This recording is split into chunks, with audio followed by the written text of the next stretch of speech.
Welcome, everybody, to another episode of Beyond the Testimony. Glad to have you back with us today. We've got a special guest with us, my dad, our pastor, Brother Caleb and I, and Brother Brady's pastor. Glad to have him, but also got Brother Brandon, the co-host, Brother Caleb with us. Brother Brady is missing in action, but how you guys doing today? Good. I'm doing great. How about yourself? Great. Doing good. We're excited to come to you today. As I said, I've got my dad and our pastor, Brother Bruce McGuire, with us. How you doing, Dad? I'm doing great. Thank you for having me here. Good to have you, and probably shocked a little bit of people because he usually don't do these things, I don't think, but we're glad to have him with us, and looking forward to getting into his testimony here. There's a lot with his testimony, so we're only going to probably go over a portion of it, and we'll have him later on too. But kind of asked him to come on and talk about his early years, and he'll talk about what he wants to talk about. But we're glad to have him with us, and we're excited to have you with us here today as well, and help us here to live to tell the story. Dad, it's good to have you. You want to say anything? No, I'm glad to be here. Like I say, I usually don't do this, so I'm glad someone would want to hear what I have to say anytime. We'll get into it here. So just a few questions that we have, and we're going to just kind of ask questions today and let Brother Bruce answer them. And hopefully this will be I know it'll be a blessing to everybody. So, and also I'll refer to him as Dad. So, Dad, first thing we'll talk about is kind of just tell everybody how you came to God and how you got saved and how that journey looked like. Well, when I was 17 years old when I got saved, I was in my senior year of high school, and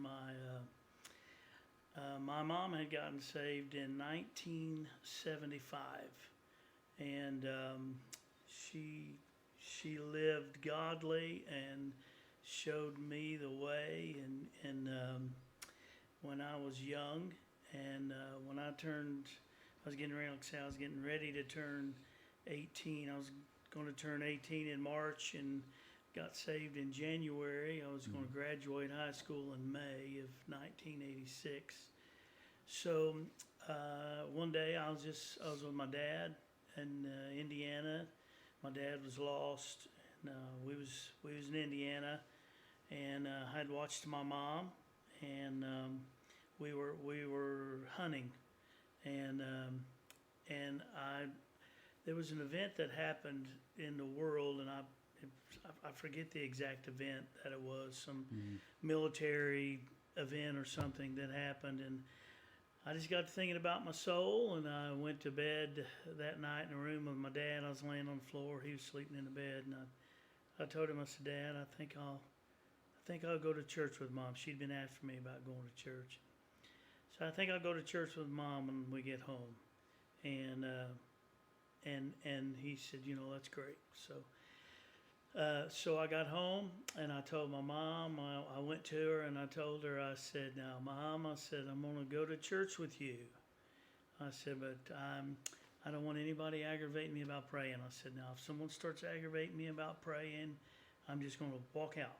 So I don't want to hear any of that business. So she said, that's fine. She said, I just want you to go to church with me.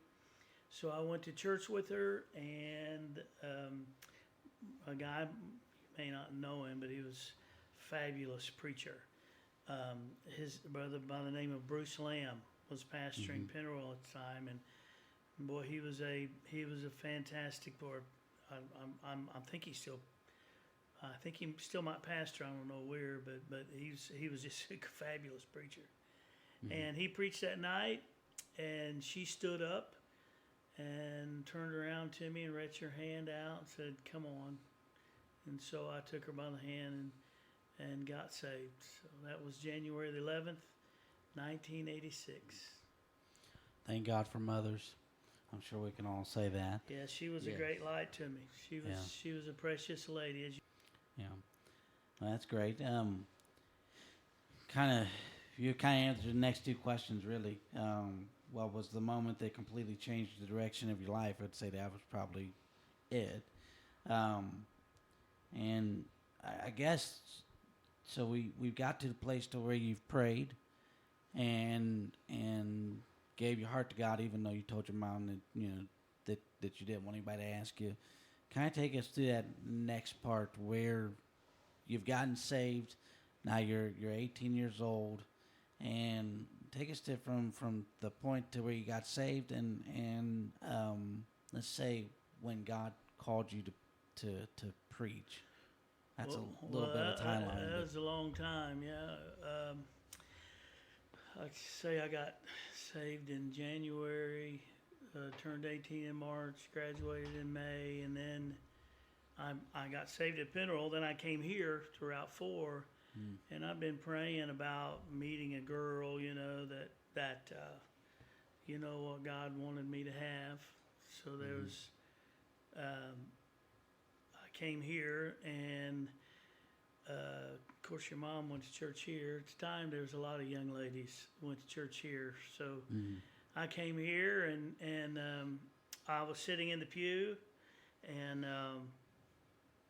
your mom walked by the pew where I was sitting, and God spoke to me and said, "That's her." So I met her here, and we were. That was in October of '86, and we started, I don't know what you guys call it nowadays, but we called it dating. Yeah. Back then, we started dating, and we got married in 1988, and had you in '89. You were supposed to be born in '90, or you were supposed to be born. You were early. You were really early. So then in 1990, we had our daughter Taryn in December. She was supposed to be born in '91, but she was born in '90, so she was earlier than you were. So we just stayed here at the church and worked, and I've done everything here at the church, from clean the toilets to cleaning up the yard, and everything that can be done. And I was Sunday school superintendent, Sunday school teacher, youth pastor, board member. I've done all those here, and then in 1995, Taryn died in '94, and in '95 I accepted the call to preach. Getting into that a little bit, the calling and your ministry journey. Can you think of the roundabout time where you felt the call? I know. In some of that time, you started pastoring, I believe. Well, after that, but '97. But really, when there was some problems here at the time, so I was sort of doing, it was early on. I didn't have too much time to preach till I was pastoring here. But what happened to me was when Brother Sutherland has been a help to me. When Taryn passed away, I had felt the call a long time, and I sort of pushed it off, and Taryn at her funeral, I didn't really even know Brother Sutherland. I had been to Dryden Road, as a young man, just going around. I knew, some of the young folks there from different things, and of course I knew Brother Denny, Brother Denny Blevins. I'd known him for years. But anyway, I was sitting in that front pew, and as they were coming through to view the casket, I felt somebody lean over to me, and Brother Sutherland leaned over to me, and he whispered in my ear. He said, "I've sat where you're sitting." He said, if you need me, come see me. So, and what he was saying was, I didn't know it at the time, but he had lost he lost a daughter. Yeah. And I think her name was Rebecca. I think is what her name was. But I'm being friends with Denny. I went up there and sat in his office, and I'd been feeling the call to preach. And as I sat in his office talking to him about the loss of a child, he stopped and he looked at me, and I'd felt it anyway. He stopped and he looked at me and he said, "You're not telling me everything." And I said, "Oh yeah, I am." Of course, I was, sometimes, I don't know if you want to call it lying or what, but I wasn't completely being honest with him. Yeah. And he said, "No," he said, "You're not telling me everything." So I left there, and that was in the summer of '94. Well, in April or in January of '95, I'm thinking it was like January the 10th of '95. I was in a service, and I just didn't want to run from it any longer. So I accepted the call to preach. Great. So in the call, a few questions we would ask that are on my mind would be a challenge that you faced early. I would say losing Taryn would probably be. Well, yeah, it was pretty much of a challenge. Was there anything that helped? I don't want to say a challenge, but something that may have, like something or a person. And since you started preaching till now, even, is there some people that you've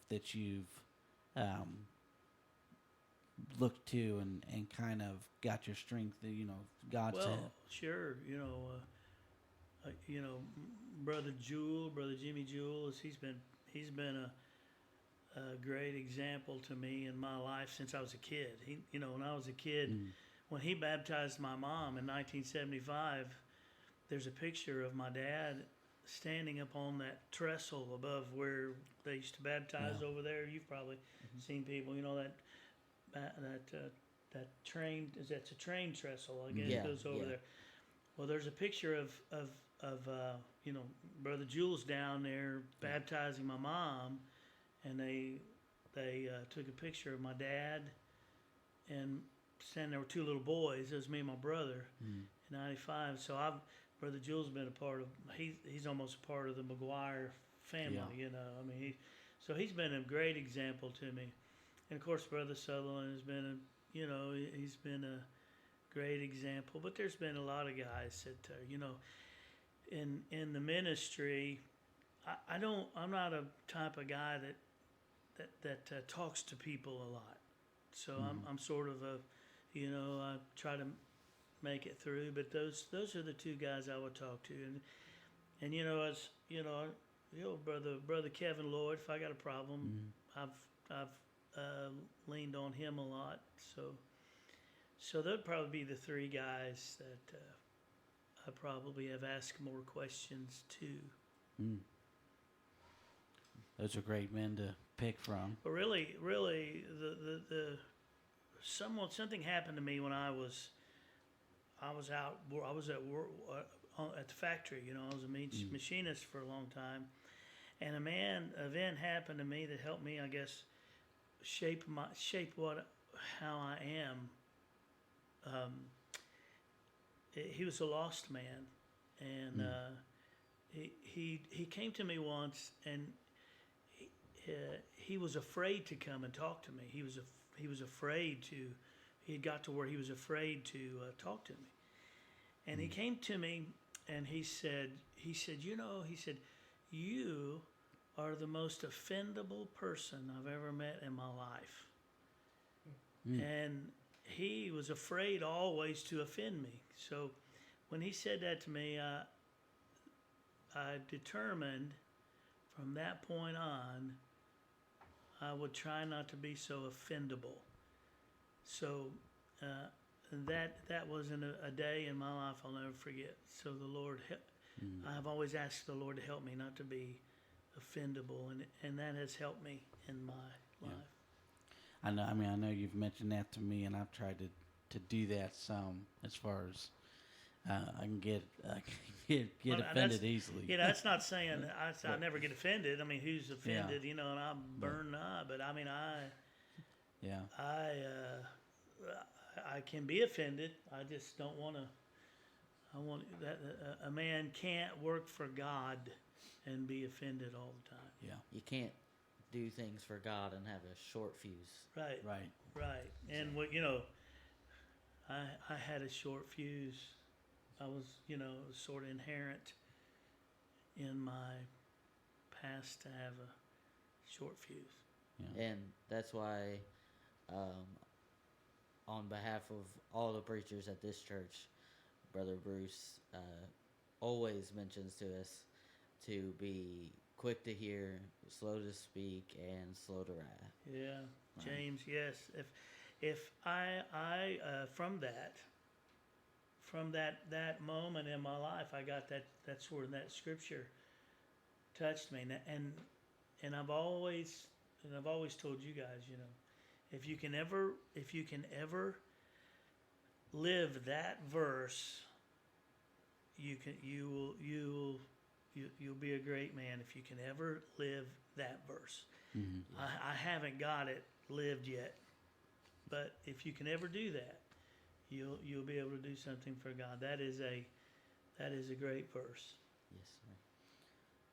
Thank you for sharing that. So, kind of move on here. So, I know from Brother Brandon, I don't think he's met my dad officially until today, which is my fault. But as for, so he may not understand this, this question. But from Brother Caleb and I's position, you've impacted us as far as our ministries and our ministries preaching and just that I will say the be swift to hear, slow to speak, slow to wrath. That was a motto for me my whole life. That's why you always come back, and even with us at Ralph 4, you've preached that to us and impacted our lives. But I'd like to ask this: a time in your ministry what's been one of the most rewarding times of your ministry where you felt like that God helped you?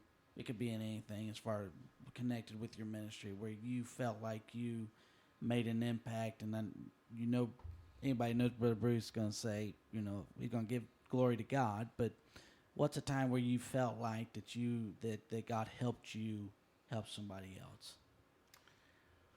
And you got a lot of them, I would say. But. Well, I mean, I don't know. I just anytime, anytime I feel like, and if I'm preaching, and I feel like,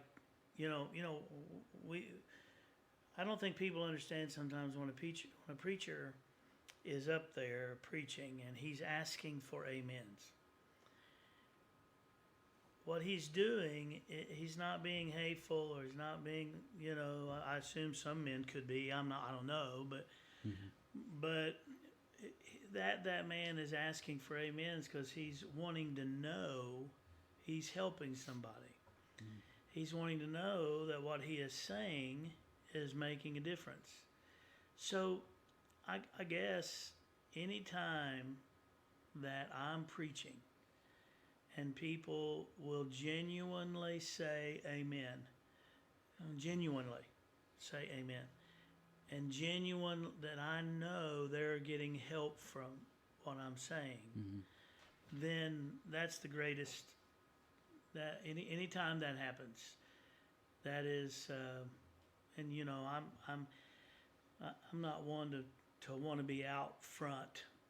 I'd rather be in the, I'm not one to put myself there. But anytime that I know I'm helping someone in that way, that's a satisfying thing for me.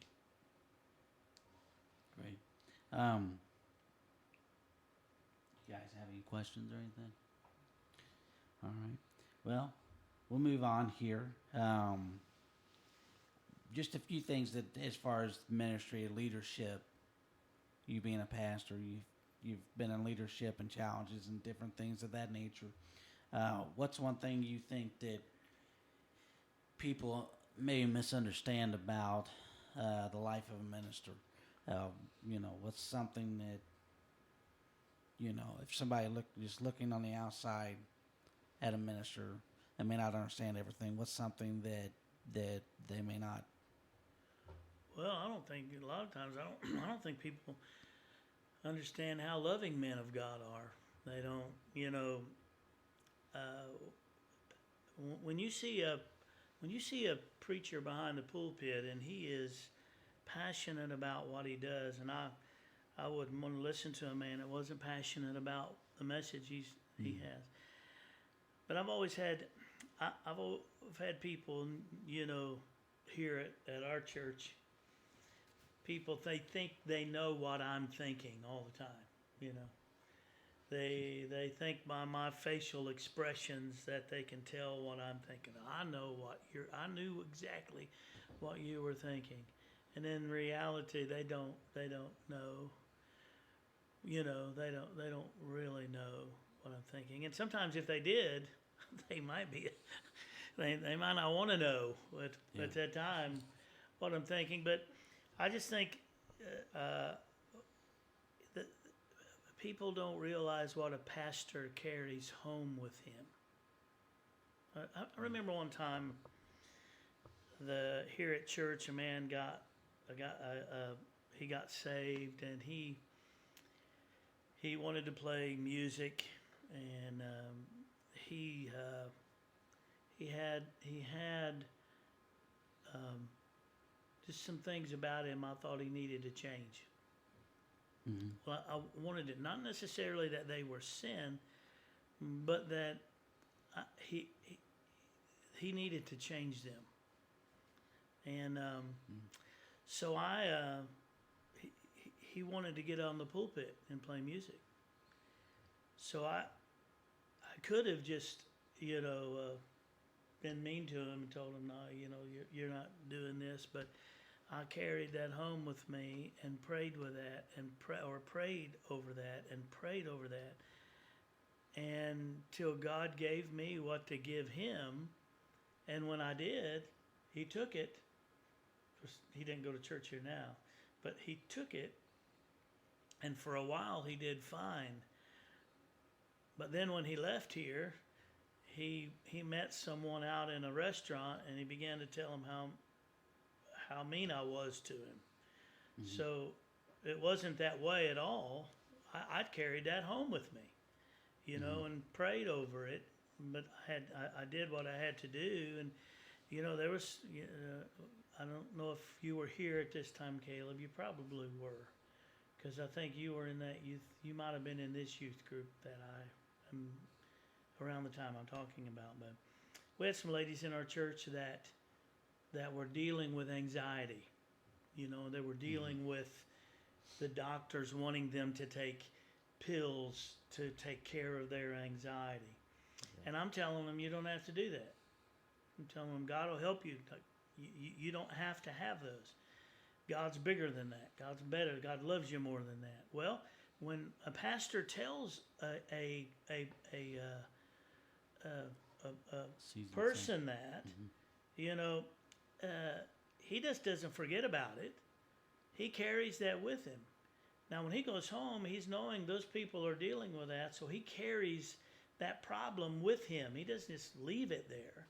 So I carried that home with me and stayed up at night thinking about these ladies in our church. There was different ones that were dealing with this and asking God to help me. And that's the night.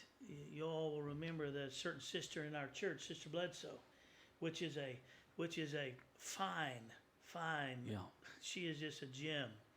Yes, I never knew she was doing. I never knew she was having. But you look at her life, and in her life, she lost her dad when she was young. Yeah. She lost her mom when she was young. But she had some real. She was trying to raise her boys, and Aaron Aaron wasn't an easy case. Now Abram, he was, but Aaron was not he'll tell you he was an easy case. And that night in church, she stood up and she said that the doctors, she was on that anxiety and been on it for years. I never knew it. And she said the doctors told her that she couldn't go off of that. She told them she was going to quit. And they told her, you can't stop that just like that. You can't do that. Your body will not allow you to do that. She stood up that night and she said, in front of all these other ladies, that I had been carrying that home with me and wanting God to do something. She stood up that night and said, tonight, God has delivered me. And from that day till this, as far as I know, she's never took another anxiety pill. Mm. So, preachers carry more than what sometimes our people think we do. Yeah. Kind of goes into the next question. How did you stay spiritually strong in seasons of those type, pressure points, like where people come to you and bring, with the pastor, they don't just go tell a good pastor is not just going to go tell everything and you're mentioning things that I've never even talked to, you've never even talked to me about. But how did you stay spiritually strong for them when the pressure would come on? How would you handle that? Well, I just trusted God to be bigger than I am, because sometimes I've learned over the years that when you can't, carry the load, God's not going to give you a load you can't carry. Mm-hmm. So I just trusted in Him to help me, and I don't know that I've necessarily stayed as spiritually as strong as I wanted to, but Mm-hmm. God was merciful to me and helped me. And the reason why you don't know these things, and I've told you this, there's a lot of things me and your mom, it's the hardest thing, for a preacher's kid. The worst thing in the world a preacher's kid can hear is the preacher's problems or the problems that's happening at the church. Your mom and I have tried to guard you against those. We've not been able to keep you from all of them, but we've tried to keep you from as many as we could. Yeah. I'm assuming a lot of prayer would have been involved in that too, as far as staying spiritually strong. You go to your prayer closet every morning. That's one thing that was constant in my childhood. Then when I walked up, if I was ever up that early, young kid, I'm not getting up at 5 o'clock in the morning. But that's one thing when I was up, or I'd wake up and hear you moving around, you were always praying. And that's one thing that Well, when someone prays in the morning, I like to pray in the morning. right. When someone prays in the morning, their prayer is dominated by keep me from. Sometimes I find if you wait to pray in the evening and that's the only time you pray, your prayer is dominated by forgive me for. Yeah. So I'd rather pray keep me from. Right. And that's I like to pray in the mornings as well. Lord, that's kind of what I've tried to do. So, and pastoring leadership challenges, your wisdom. You've had the chance to pastor young preachers like Brother Caleb and I. What's something for the young ministers listening? I'm sure we've got a few. What's some advice that you would give them as they navigate through what God wants them to do? Well, I would say, I would tell them to, before they want to lead people, learn how to be led. They need to work in a church. Mm-hmm. I think the thing that helped me the most is knowing. For instance, when you get up in the pulpit on Wednesday night, if you don't work, you have to understand that these people you're preaching to have worked all day, and they're tired people, and you need to be careful. You need to be careful with, and you need to know what it is to. You need to know what it is to work. You need to know what it is to be tired. Mm-hmm. You need to know what it is to work in the church, and that'd be the best advice I would tell some of our ministers, as good as they preach and as well versed as they are in the Bible. I would say, I would tell them to slow down a little bit. I heard Brother Ralph Cox, and I don't know if you all remember Ralph Cox. I do. If you ever get a chance to hear Brother Ralph Cox, hear him. He was probably the most unique preacher, but he would tell you something. He said years ago, I think it was at Richlands, Virginia years ago, he said a preacher's ministry ought to peak in his mid-40s. If his ministry peaks in his mid-40s, then he'll last. If it peaks too early, he won't last. So I've kept that in my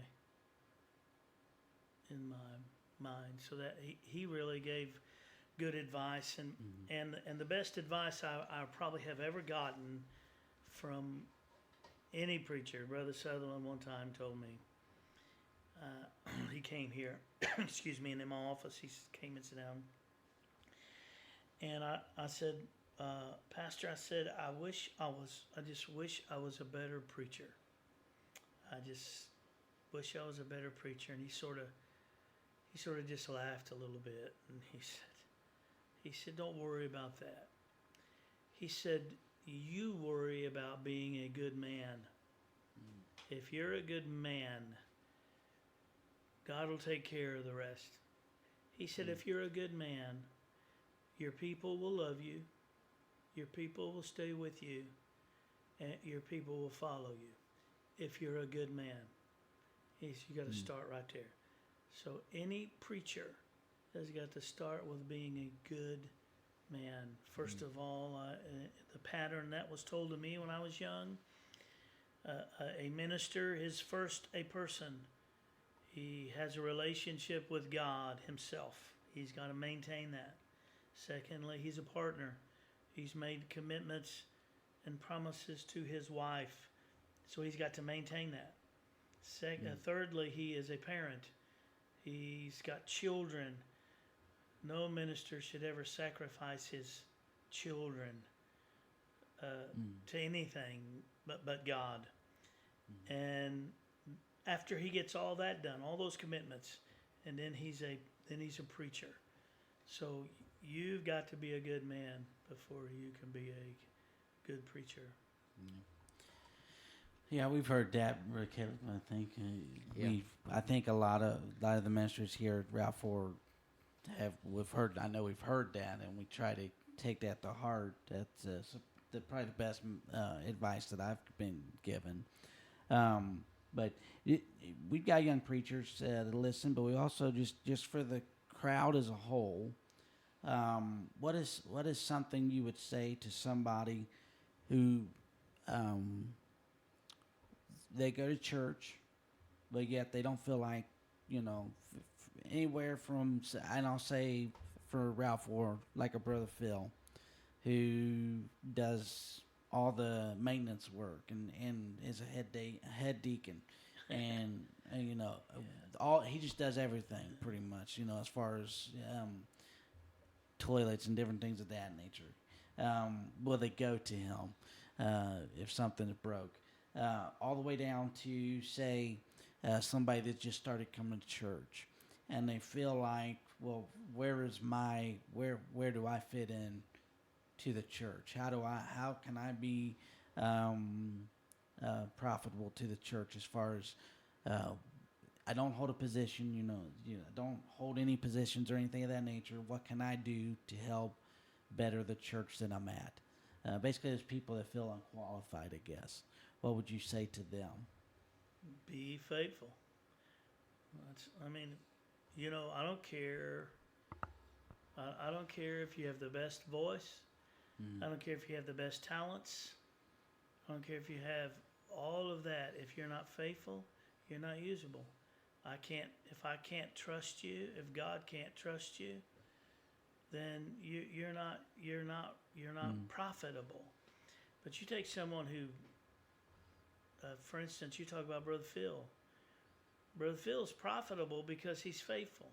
I never have to worry about where he's going to be.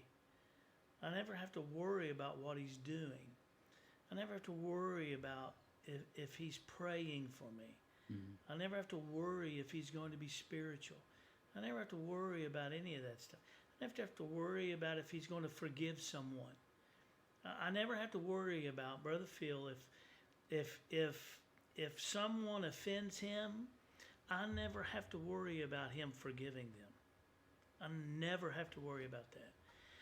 So I trust him with this everything about this church, and he and I have developed a relationship. One time, over the I get credit for a lot of things here, but the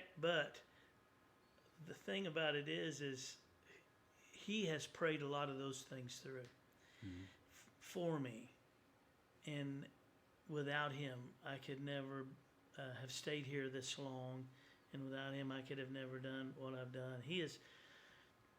One time, I was called to go to the jail in the middle of the night. It wasn't in the middle of the night, but it was late at night, and that's back when I worked at the factory and pastored at the same time. So I had worked a 10-hour day. I had come home. Someone called and said, "You've got to go up to the jail tonight," and it's late. And I was so tired, even as a young man. I probably couldn't do it now, but I was very tired. So Tammy, she knew I was so tired. She didn't want me to go by myself. So she called him.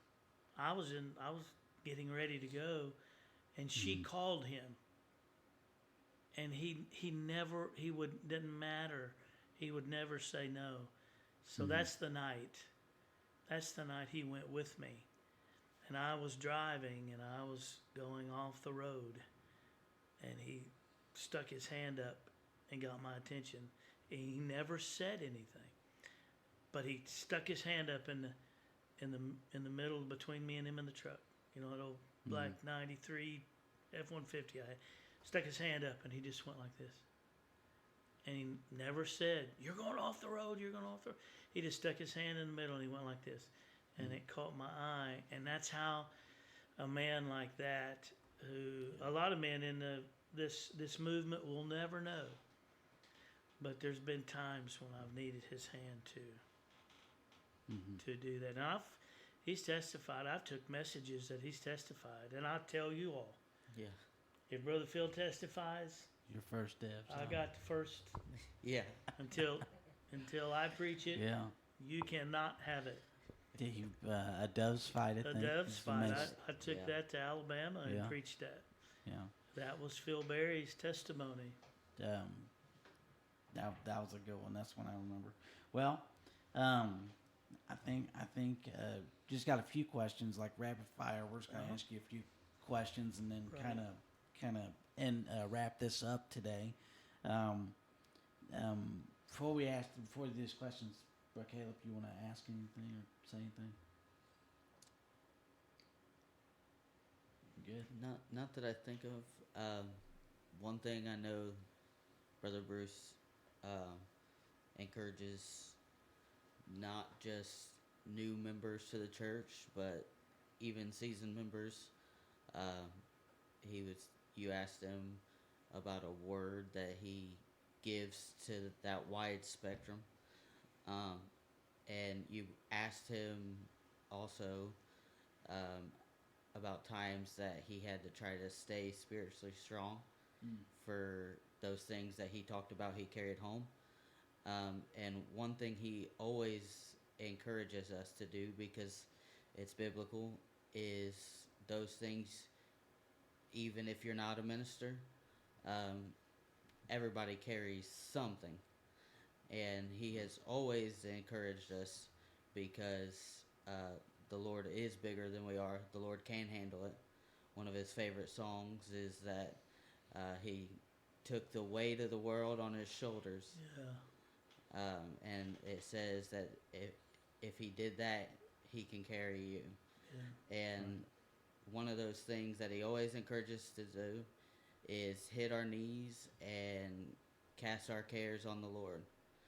And so I would say, and I'm sure he'll agree, he's encouraged me to do that at times.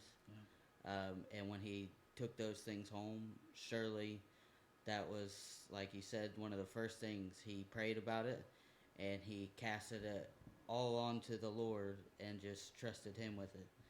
And so just to give you advice that I've taken from this pastor, if you're anywhere on that spectrum, you have the burden, you feel unqualified, unfit, just talk to God about it. Cast it all on him, because it doesn't matter how big or small that it seems, God does want to hear about it, and he'll take it and he'll help you.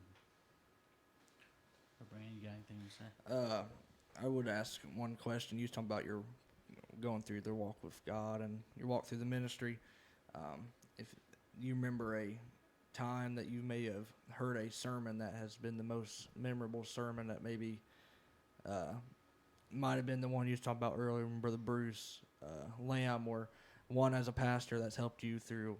Can you think of one that may stick out to you the most? Oh, sure. One time here at a sunrise service, Brother Sutherland came here to preach, and he preached on the book of Philemon, and he preached the title. He preached on Saved by a Letter. And I'll never forget that sermon and how he preached it and how the Lord, touched him in that.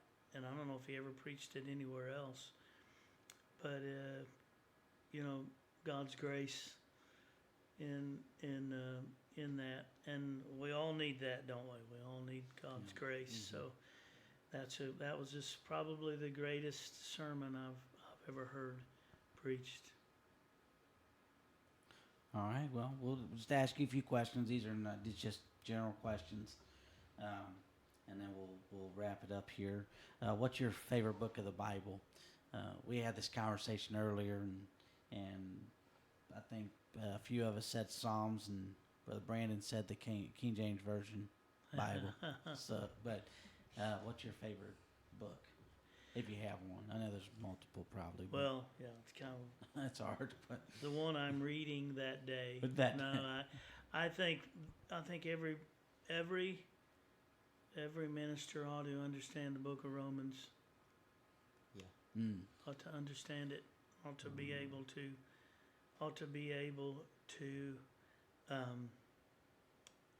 articulate the message. If you want the gospel, you'll explained.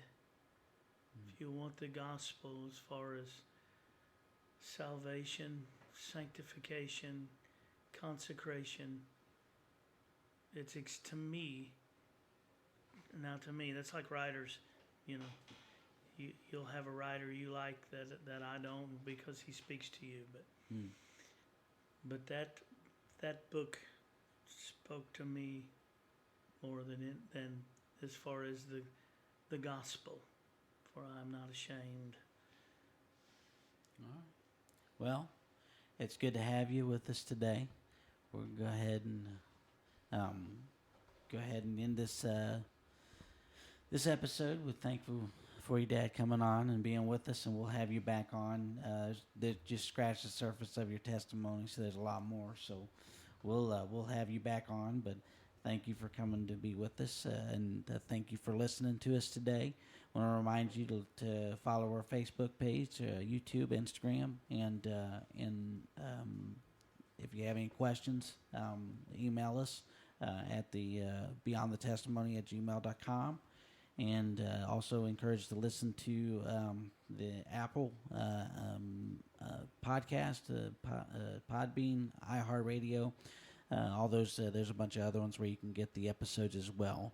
So as we close, thank you for being with us today, and thank you for helping us to live to tell the story. Have a great rest of your day.